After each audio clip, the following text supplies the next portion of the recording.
Evening student, आज हम लोग क्लास 12 चैप्टर नंबर 9 का सेकेंड लेक्चर कंप्लीट करेंगे। इसके पहले हमने जो फर्स्ट लेक्चर डिस्कस किया था उसमें हमने चैप्टर का इंट्रोडक्शन किया था। चैप्टर को दो पार्ट में हमने डिवाइड किया है, रे ऑप्टिक्स और वेव ऑप्टिक्स। रे ऑप्टिक्स में हम ऐसे फिनोमिना की बात करते हैं जिसमें लाइट हमारी स्ट्रेट पाथ फॉलो करेगी, हम ऐसा मान के चलेंगे। और वेव ऑप्टिक्स में हम ऐसा मानेंगे कि हमारी लाइट वेव के रूप में ट्रेवल करेगी।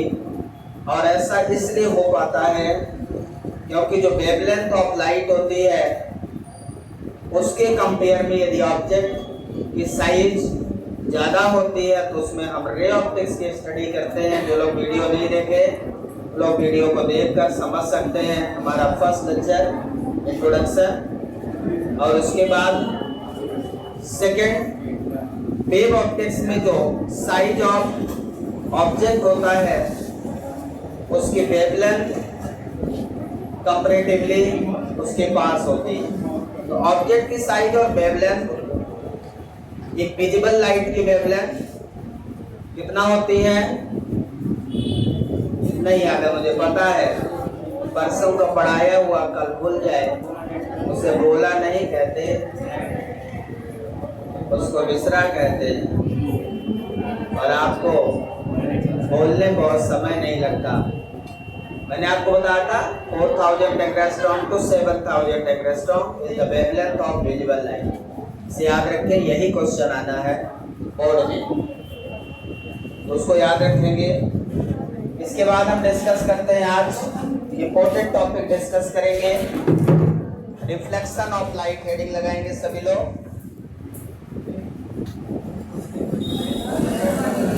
रिफ्लेक्शन ऑफ, चेयर खाली,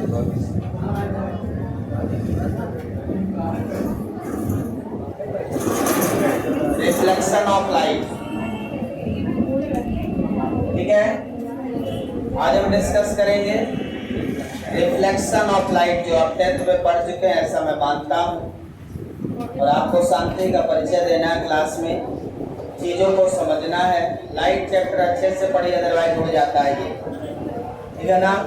एक एक चीज़ को ध्यान रखेंगे तो ये चैप्टर समझ आएगा। रटने से काम नहीं चलने वाला। आप सोच रहे हो कि हम रट लेंगे तो संभव नहीं है। चैप्टर को शुरुआत से समझने का प्रयास करिए, जड़ से, ठीक है। तो रिफ्लेक्शन ऑफ लाइट, इस पूरे रे ऑप्टिक्स पे दो टॉपिक मेन है, रिफ्लेक्शन और रिफ्रैक्शन। इसी फिनोमिना पे बेस्ड है सब कुछ।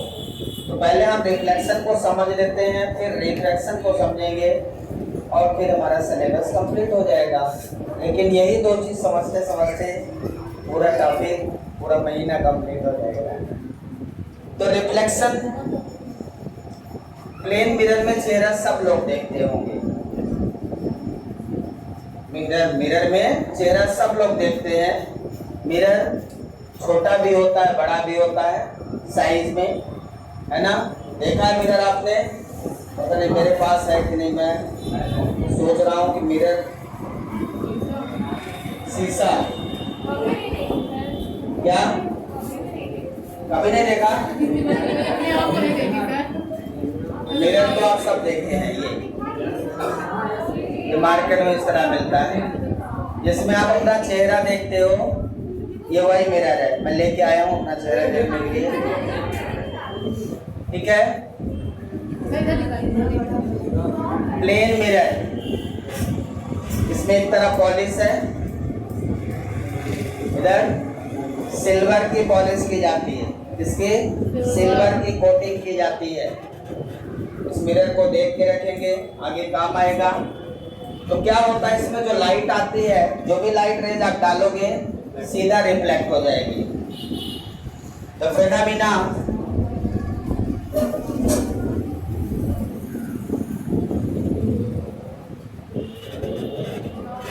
light rays bouncing back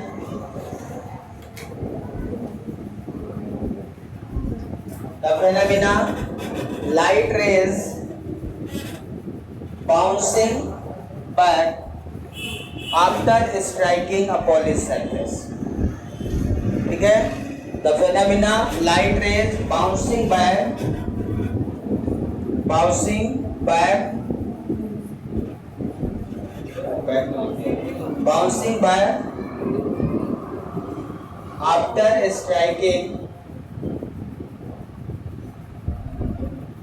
after striking a polished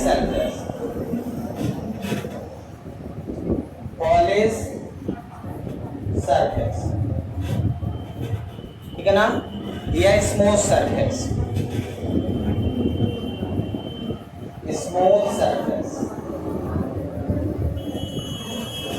it's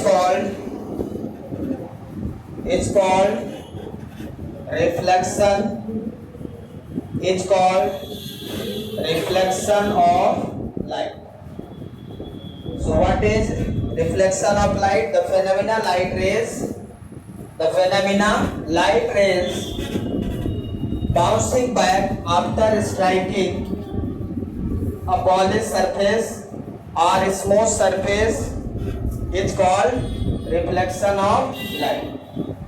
जब लाइट रेज किसी पॉलिश या स्मूथ सरफेस पे पड़ती है तो क्या होती है? रिफ्लेक्ट हो जाती है। ऐसे फिनोमेना को हम लोग रिफ्लेक्शन ऑफ लाइट कहते हैं। ठीक है ना, किसी पॉलिश सरफेस पे लाइट रेज पड़ेगी तो वो रिफ्लेक्ट हो जाएगी। समझ में आया? The phenomena light rays bouncing back after striking polished surface is called reflection of light. Clear है? समझ आया? यहाँ पे प्लेन मिरर लेंगे हम। जैसे एक प्लेन मिरर है यहाँ पे, ये हमने पॉलिश कर दिया। पॉलिश को इस तरह से हम रिप्रेजेंट करते हैं। ये मिरर है ना, इसमें इधर पॉलिश दिख रहा है। जिस दो सरफेस होती है इसमें, एक पॉलिश सरफेस, ये वाली पॉलिश सरफेस, और इस सरफेस को हम रिफ्लेक्टिंग सरफेस बोलते हैं। क्या बोलते हैं? Reflecting surface. जिस सरफेस पे आप अपना चेहरा देखते हो उस सरफेस को हम रिफ्लेक्टिंग सरफेस बोलते हैं। हमेशा चेहरा आप रिफ्लेक्टिंग सरफेस तरफ से ही देखेंगे, है ना? तो ये वाला सरफेस इसका रिफ्लेक्टिंग सरफेस हो गया। क्या हो गया? Reflecting surface. और ये वाला चेहरा हो गया पॉलिश सरफेस।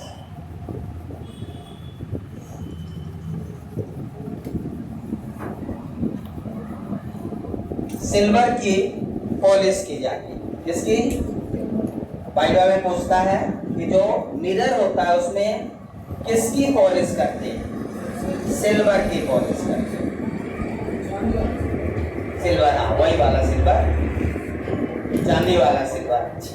ठीक है ना, सिल्वर वही होता है, मेटल चांदी, लेकिन इतना नहीं कि पूरा चांदी रहता है, मिक्स रहता है।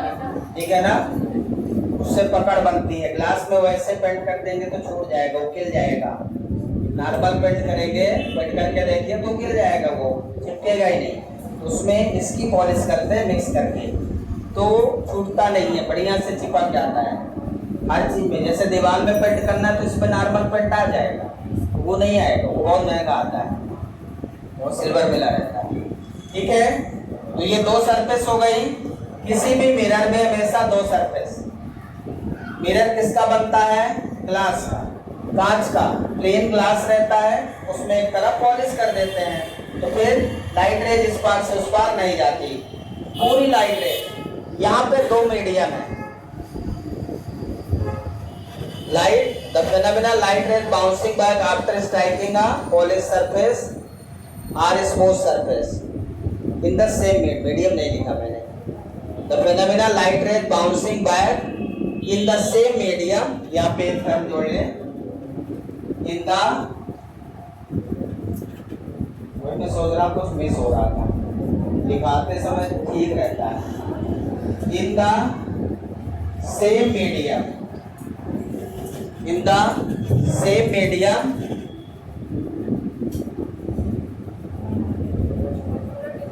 in the the same medium after, ऊपर लिख लीजिए काफी में, कोई दिक्कत नहीं है, लिखना आपको है, ठीक है ना।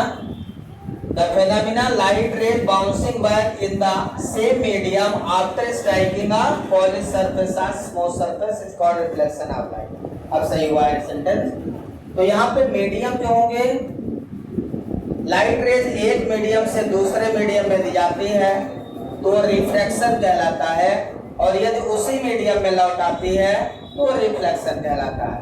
इसके दो मीडियम है, इसमें दो मीडियम है।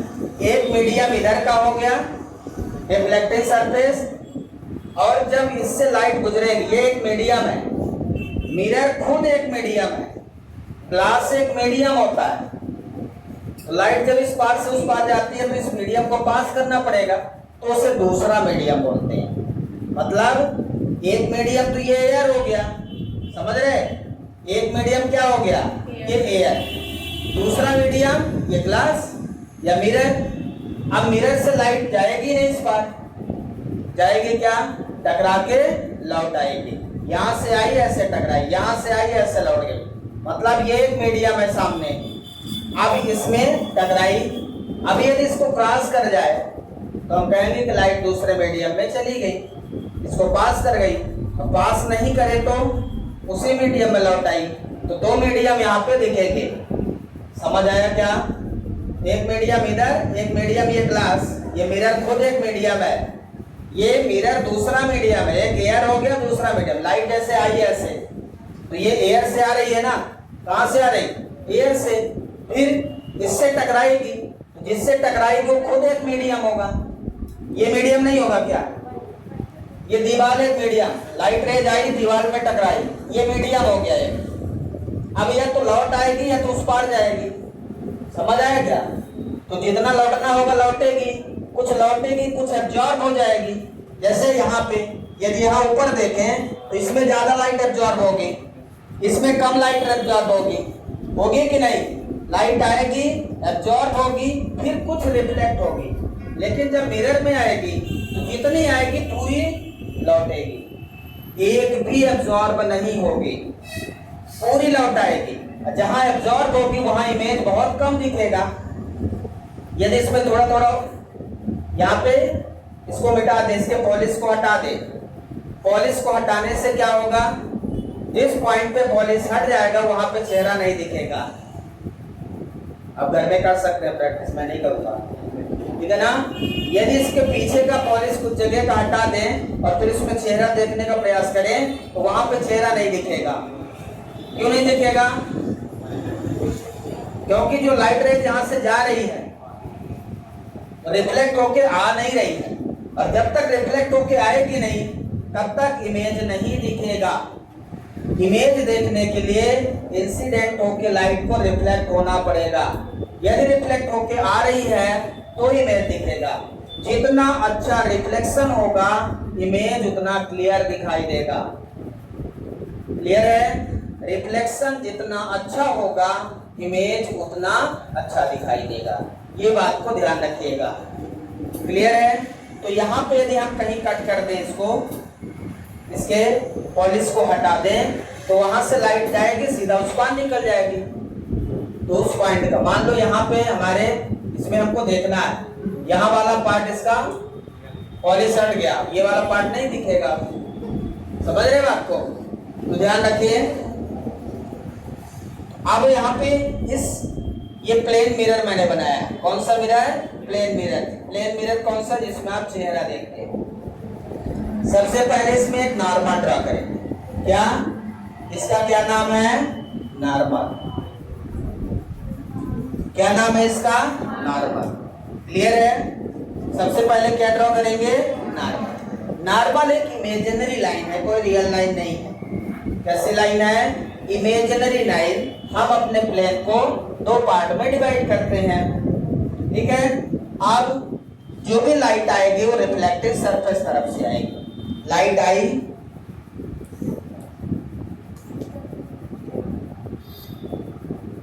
अब आई और गई, कितने से आएगी कितने से जाएगी?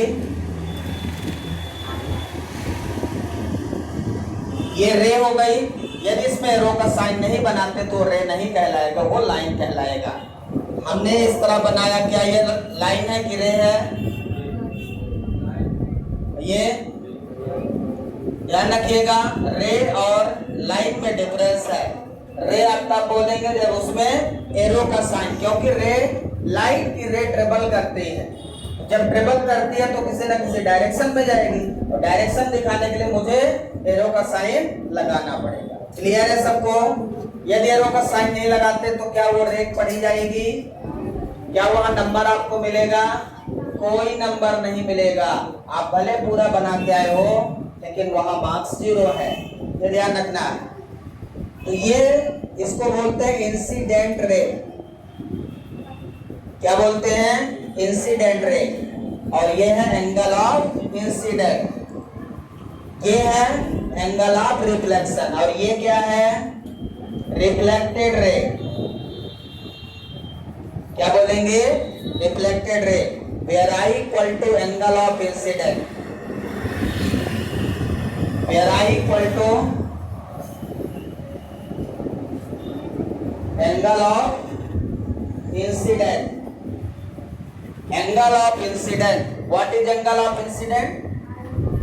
In angle of incident, the angle of incident are which always make from normal to incident ray. Angle making of incident ray between normal to incident, ठीक है ना? नॉर्मल और इंसिडेंट के बीच बना एंगल हमेशा एंगल ऑफ इंसिडेंट होगा, याद रखिएगा। इसको एंगल आईडी कहते हैं शॉर्ट फॉर्म में। ये एंगल का सिंबल है, ठीक है? आर क्या है? Angle of reflection, angle of reflection, angle R भी लिखते हैं। Angle always from normal, angle of incident and angle of reflection हमेशा कहां से लिए जाएंगे? नॉर्मल से लिए जाएंगे, याद रखिएगा। बना लीजिए यहां तक। तो यहाँ पे क्लियर है, डेफिनेशन क्लियर है। The light rays, the phenomena light rays bouncing back in the same medium, bouncing back in the same medium का मतलब जिस मीडियम से आएगी उसी मीडियम में लौट जाएगी। After striking upon a surface or smooth surface is called reflection of light. Clear हो गया? समझ आया? आई क्या है? Angle of incident. आर क्या है? Angle of reflection. कहां से बनेंगे ये? हमेशा नॉर्मल से। एक बच्चे से मैंने पूछा कि पिछले साल आया था एमपी बोर्ड में, मैंने ऐसे पूछ लिया कि angle of incident is 30 degree, angle of incident is 30 degree given, what is angle of reflection?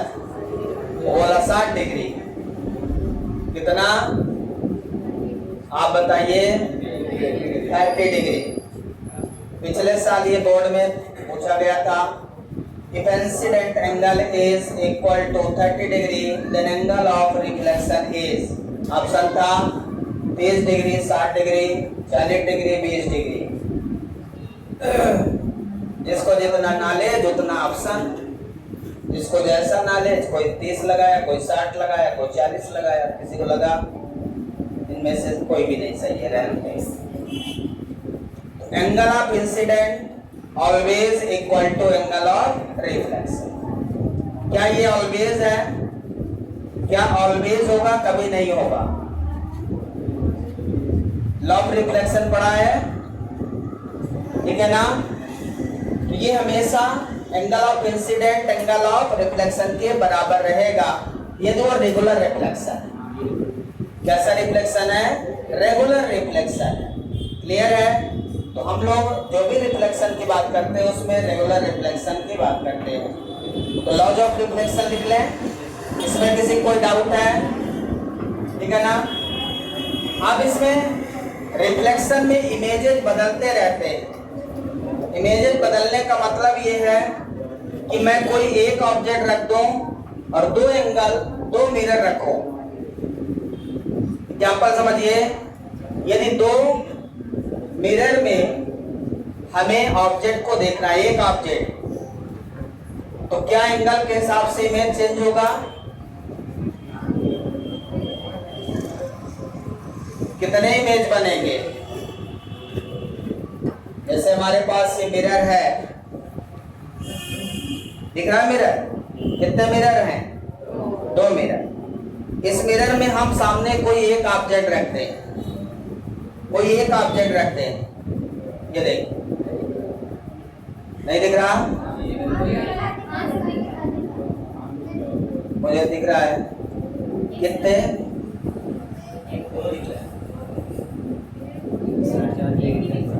किसमें बताइए? हाँ,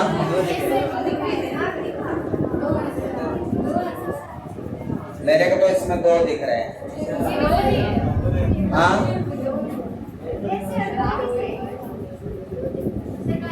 देखिए उसको अलग से दिखाएंगे। अभी 2 दिख रहे हैं, देखिए 2 इमेज दिख रहे हैं क्या? देखिए सब लोग, इसको और बढ़ाते जाएंगे, मतलब एंगल को डिक्रीज करते जाएंगे तो इमेज, नंबर ऑफ इमेज बढ़ते चले जाएंगे। एंगल को डिक्रीज करते जाइए, इसके एंगल को घटाते जाइए, ठीक है ना? यहाँ से यहाँ रखने के लिए कुछ होता तो जल्दी बनता, ठीक है ना? अभी देख रहे हैं? बनी नहीं रहा, इसको पकड़ो फिर सकते थे, यहाँ नीचे से पकड़िएगा, बस हो। ये 2, ये देखिए 2 इमेज दिख रहे हैं, दिख रहा है ना? अब बताइए कितने दिख रहे हैं? हाँ, जैसे जैसे बढ़ता जाएगा वैसे वैसे इमेज आपके बढ़ते जाएंगे।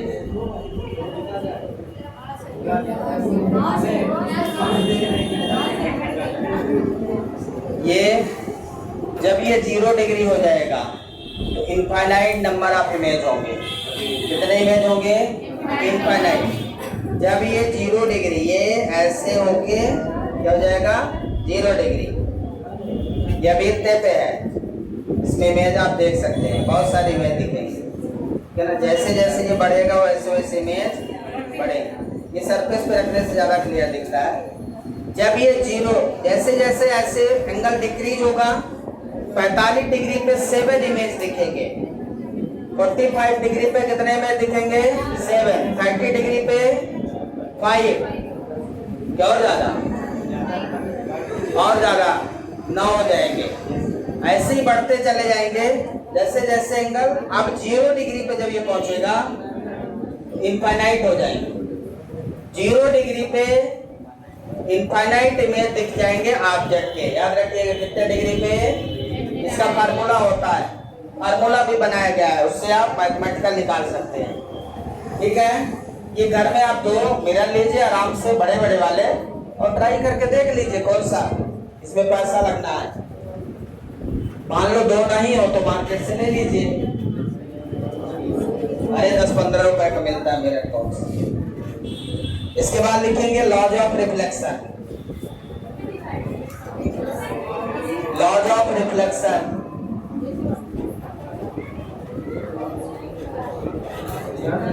Laws of reflection. कितने नियम है रिफ्लेक्शन के? ये आप सबको पता है।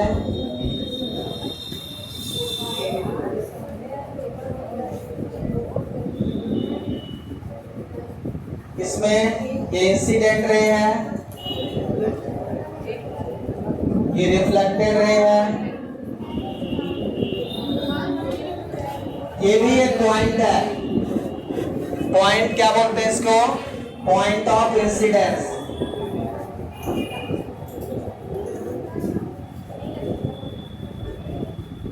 पॉइंट ऑफ इंसिडेंस इसको क्या बोलते हैं? Point of incidence. जहां पे इंसिडेंट रे क्या होती है, इंसिडेंट होती है, उसको पॉइंट ऑफ इंसिडेंस बोलते हैं। इंसिडेंट वहीं से होगी, वहीं से रिफ्लेक्ट होगी, वहीं पे नॉर्मल होगी, तीनों एक ही जगह पे होंगे, ठीक है ना। तो फर्स्ट लॉ क्या बनेगा, angle of incident always is equal to angle of reflection, ये फर्स्ट लॉ बनेगा, ठीक है ना। फर्स्ट लॉ क्या बनेगा, the angle of incident, angle of incident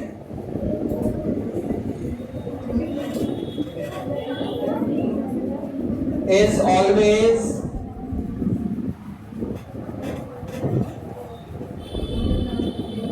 equal to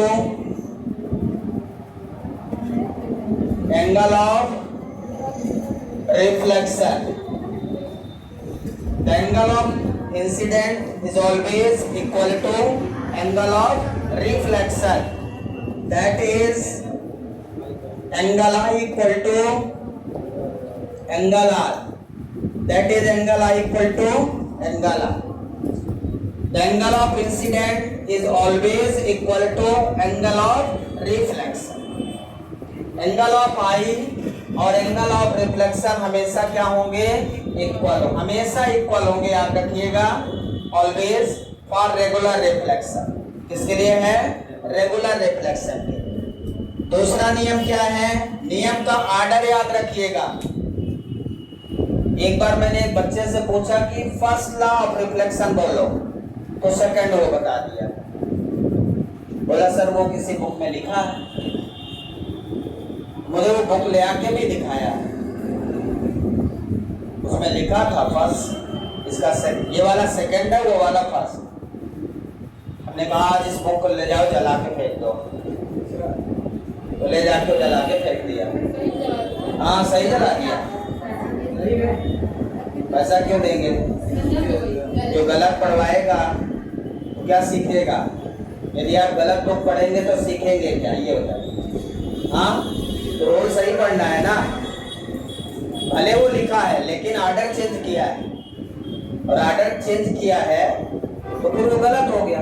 कोई लोकल पब्लिकेशन थी, मुझे याद नहीं पब्लिकेशन इस समय, लेकिन दिया था ऐसा। सेकेंड लॉ क्या है, ध्यान से देखें, incident ray, reflected ray and normal of incidence, point of incidence, तीनों हमेशा कहाँ मिलेंगे, सेम प्लेन में मिलेंगे। दिख रहा है क्या, यहाँ पे दिख रहा है सभी को, याद करने की जरूरत नहीं है, आपको रटने की जरूरत नहीं है, रटने का प्रयास स्लाइड में नहीं करिएगा। 20 बार बताया हूं, इसको समझने का प्रयास करिए, दिमाग समझने में लगाइए, कि नहीं सर लिखते हैं वो टाल ले बस फुर्सत, उतारने से काम नहीं चलेगा, उसको याद करना है, समझना है, जैसे समझ लेंगे वैसे याद हो जाएगा, ठीक है। तो क्या लिखते हैं, द इंसिडेंट रे, बोलिए, the incident ray comma reflected ray, reflected ray and normal at a point of incidence, normal at a point of incidence,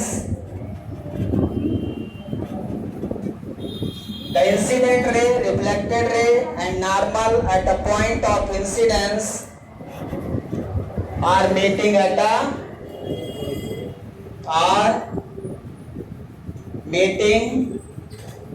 at the same plane, meeting at the same plane. The incident ray, reflected ray and normal at a point of incidence. Normal कहाँ है, point of incidence पे है, ठीक है। Incident ray, reflected ray and normal at a point of incidence are meeting at a same plane. तीनों कहाँ मिलेंगे, same plane पे मिलेंगे, याद रखिएगा, तीनों कहाँ मिलेंगे, सेम प्लेन पे मिलेंगे। तो पहला लॉ ये हो गया, इंसिडेंट एंगल और रिफ्लेक्टेड एंगल हमेशा सेम रहेंगे। दूसरा ये हो गया कि इंसिडेंट रे, रिफ्लेक्टेड रे और normal meeting at a same point of incidence always same plane. ठीक है ना? तो ये तीनों हमेशा कहाँ मिलेंगे आपको? सेम प्लेन में मिलेंगे। क्लियर है? समझ में आया? क्लियर है? तो ऑर्डर याद रखेंगे, फर्स्ट और सेकेंड। यदि ऑर्डर में गलती हुई, पूरा गलत हो गया, पेपर में दोनों पूछा जाएगा। Write the laws of reflection, तो आपको दोनों लिखना है। ठीक है? और ऑर्डर से लिखना, फर्स्ट ये सेकेंड ये, उल्टा नहीं लिखना। यदि कोई फर्स्ट पूछता है तो फर्स्ट ये वाला बताना, सेकेंड पूछेगा तो बताना ये। जैसे न्यूटन के इक्वेशन है फर्स्ट सेकेंड थर्ड, उसी तरह ये भी न्यूटन के लॉज भी है फर्स्ट सेकेंड थर्ड। कोई आपसे थर्ड पूछेगा तो एक reaction equal and opposite reaction ही बताएंगे, और कुछ बताएंगे। ऑर्डर है, लिख लिया आपने? इसके बाद टाइप ऑफ रिफ्लेक्शन, हेडिंग लगाइए, टाइप ऑफ रिफ्लेक्शन।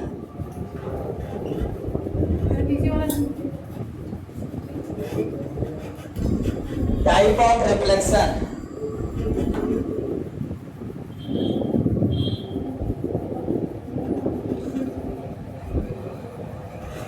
कितने टाइप की रिफ्लेक्शन होते हैं? रेगुलर रिफ्लेक्शन, दूसरा irregular reflection.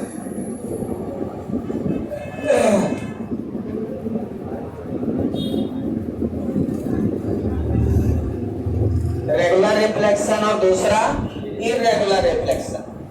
So there are two types are basically, दो टाइप का होता है।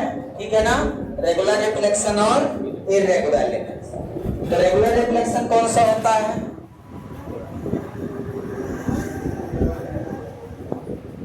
रेगुलर रिफ्लेक्शन हमेशा स्मूथ सरफेस में होता है। जिसका सरफेस स्मूथ होता है वो रेगुलर रिफ्लेक्शन देगा। जिसका जिग जैग होगा, टेढ़ा मेढ़ा, उसमें हमेशा क्या होगा? इर्रेगुलर रिफ्लेक्शन होगा। नाम ही है इर्रेगुलर, मतलब ये जो रिफ्लेक्शन है ये सरफेस के नेचर पे निर्भर करते हैं। अभी जो ये देखिए मिरर है बिल्कुल प्लेन स्मूथ है कि नहीं? तो इसमें जो रिफ्लेक्शन होगा वो कैसा होगा? रेगुलर होगा, बिल्कुल प्लेन है। अभी ये टेढ़ा मेढ़ा हो जाए तो फिर इंसिडेंट कहीं आएगी, रिफ्लेक्शन कहीं जाएगा। कोई निश्चित नहीं है कि एक ही डायरेक्शन में जाएगा, कहीं भी जा सकता है। तो रेगुलर रिफ्लेक्शन नंबर फर्स्ट लिखेंगे, the reflection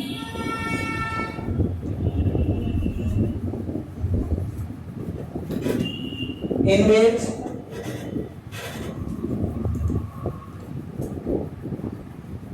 surface is smooth is called regular reflex।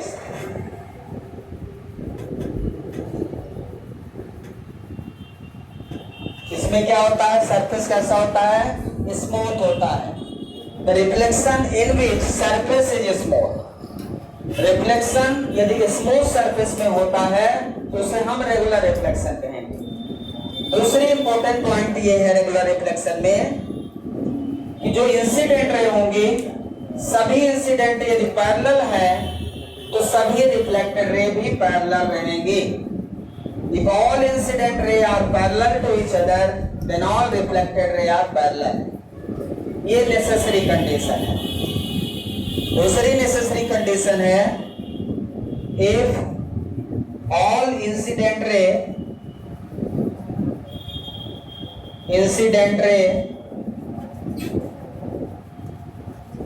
are parallel to each other,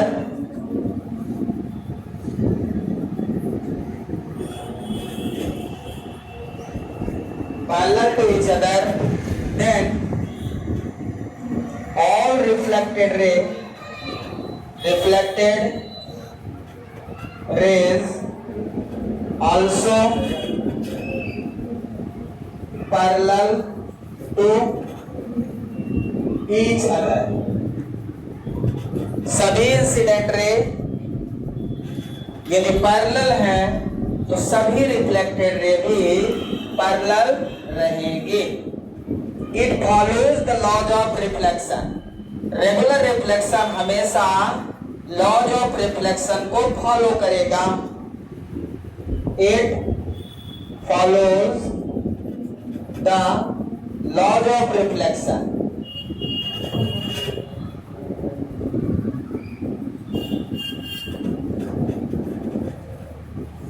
ये हमेशा लॉज ऑफ रिफ्लेक्शन को फॉलो करेगा।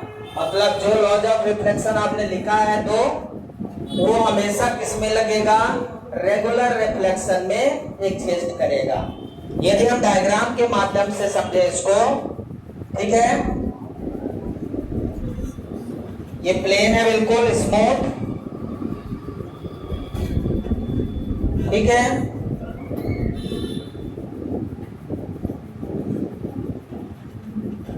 तीनों पैरेलल दिख रही क्या? तो यहां पे तीनों पैरेलल जाएंगे।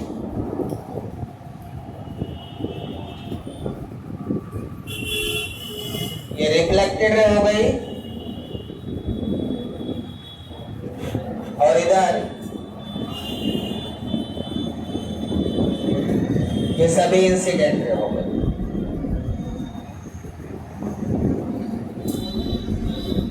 ये सभी लॉज ऑफ रिफ्लेक्शन फॉलो करेंगे। या नॉर्मल बना दें तो जितना ये एंगल है उतना ये रहेगा।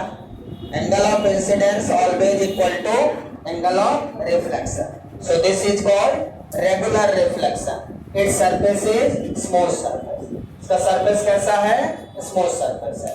ठीक है, रेगुलर रिफ्लेक्शन समझ में आया? क्लियर है? कोई डाउट है इसमें? पूरा बनाइए अच्छे से। इसके बाद सेकंड नंबर हमारा क्या है? सेकंड नंबर हमारा इररेगुलर रिफ्लेक्शन।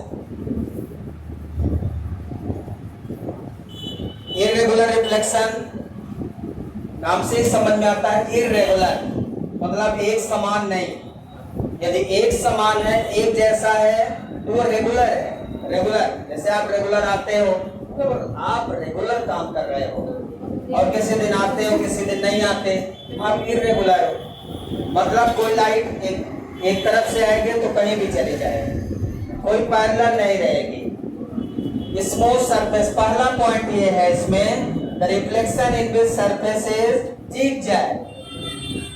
इसमें सरफेस जो स्मूथ था यहाँ पे हटा के हम कर लेंगे जिगजैग। जिगजैग का मतलब है टेढ़ा मेढ़ा। अब इर्रेगुलर की पहली कंडीशन ये है कि सरफेस ही हमारा जिगजैग है। जिगजैग मतलब टेढ़ा मेढ़ा। पहले स्मूथ था, अब जिगजैग हो।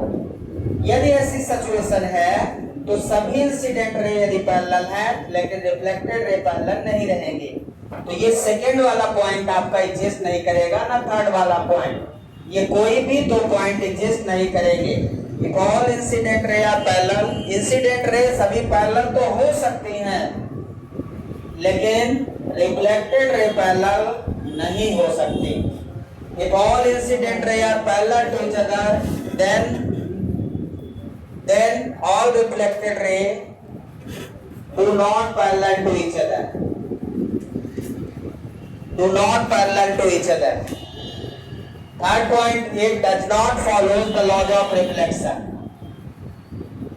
It does not. Third point ये है, it does not follows the laws of reflection. ये laws of reflection को फॉलो करेगा ही नहीं क्योंकि ये इर्रेगुलर है। ठीक है, हाँ, इट्स कॉल्ड इर्रेगुलर, यहाँ लिखेंगे। ठीक है,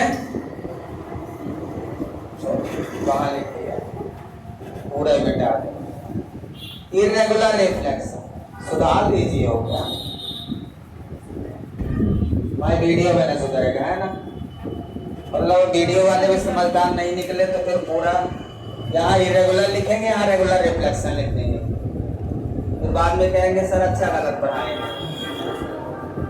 और उनको कहा पता कि सर एडिट कर रहे थे तो एडिट करने में कुछ चीजें मिस हो जाती है। कभी कभी वही चीज 2 बार हो जाती है। तो यहाँ पे सरफेस इरेगुलर बना दें, इसको मिटा देते हैं। इरेगुलर रिफ्लेक्शन बनाएंगे, सरफेस को इरेगुलर कर देंगे। ये कैसा सरफेस दिख रहा है बताइए? एक जैग है, इसमें यदि कोई लाइट रेज आ रही है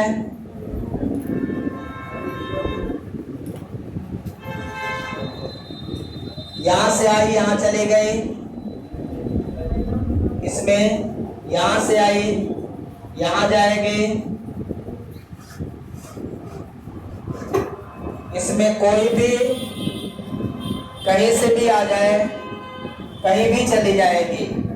मतलब इर्रेगुलर रिफ्लेक्शन में इंसिडेंट रे यदि पैरेलल हो भी जाए तो, क्योंकि सरफेस, ध्यान से देखिए, सरफेस क्या है? जिगजैग। जहां पे सरफेस दब गया वहां पे रेज दब जाएगी।